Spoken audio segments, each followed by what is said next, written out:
tengo la impresión de que en nuestra generación es donde despierta más adhesiones, pero también más rechazo, que hay, sobre todo en esa franja, digámoslo, para ponerlo en términos numéricos, entre los 35 y los 45 años, probablemente es donde se concentran los mayores amores y los mayores odios hacia Marco. Totalmente. Yo creo que los golpes más duros, las críticas más injustas, los artículos más severos, los más crueles fueron de mi generación. ¿Por qué? Pues yo creo que hay algo que es obvio en la vida, que a todos nos pasa. También la sensación de que... A mí me pasaba de chico, me acuerdo adolescente, miraba a los grandes stars y me producían gran admiración y también gran rabia. Pues decía que esto no puede ser real. La admiración y el odio te van juntos. Son sentimientos que se alternan sistemáticamente. Tú a Allende uno lo admira y también de repente lo odia. Yo a Miguel Enríquez lo amo y lo detesto. Vivo en ese ámbito. Creo que todos vivimos el amor. No hay amor si no hay desamor. Entonces creo que también en la misma generación viven dos sentimientos al mismo tiempo. El del respeto y admiración de un joven de tu misma edad que hace algo y al mismo tiempo de una gran frustración de tu propio fracaso, de tu propia incapacidad de conducir tú mismo un proceso parecido. Yo en la Cámara de Diputados lo vi. Donde más me costó construir fue con los diputados de mi propia generación. Cuando partimos, yo supuse que los que teníamos la misma edad íbamos a participar rápidamente en un mismo encuentro. Y hagámoslo extensivo a lo que está pasando con los líderes que, por ejemplo, a ti te acompañan en la concertación.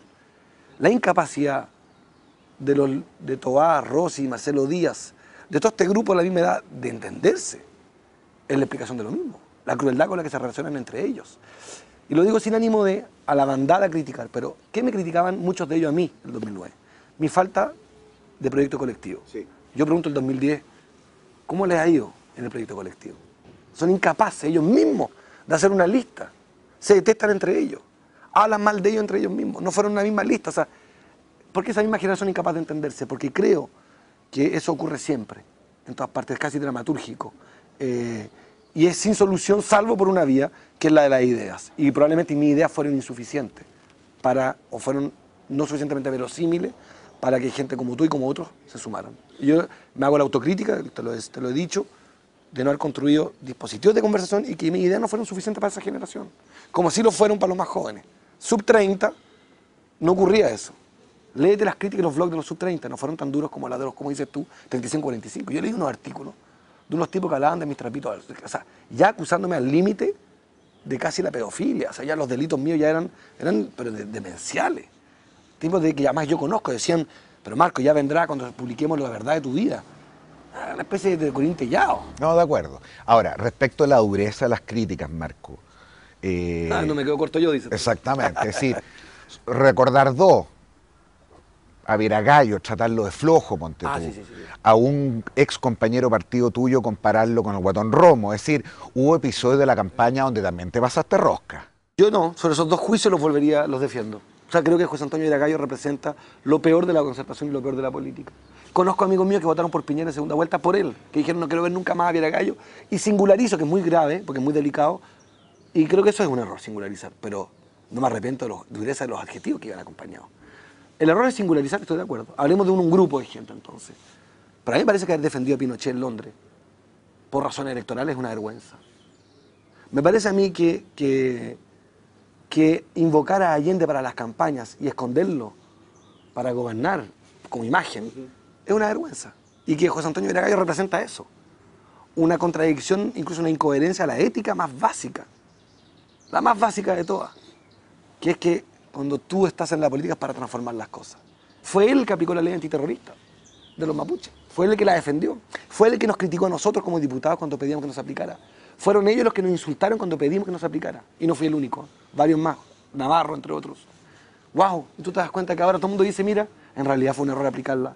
¿Y por qué cuando nosotros pedíamos no aplicar la ley antiterrorista se nos acusaba de rebelde, de caprichoso, de poco disciplinado, que le hacíamos daño al gobierno cuando decíamos, mire, hay un problema de fondo, que la ley antiterrorista no corresponde que un gobierno progresista la aplique.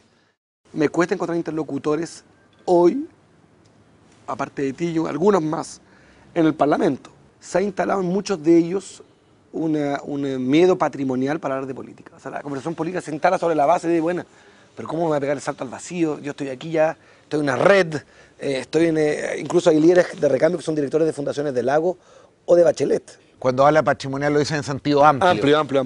Las comodidades, redes, estatus, y yo en eso... Mijitos ricos. Y yo me quiero ser en esto súper autocrítico y autodestructivo.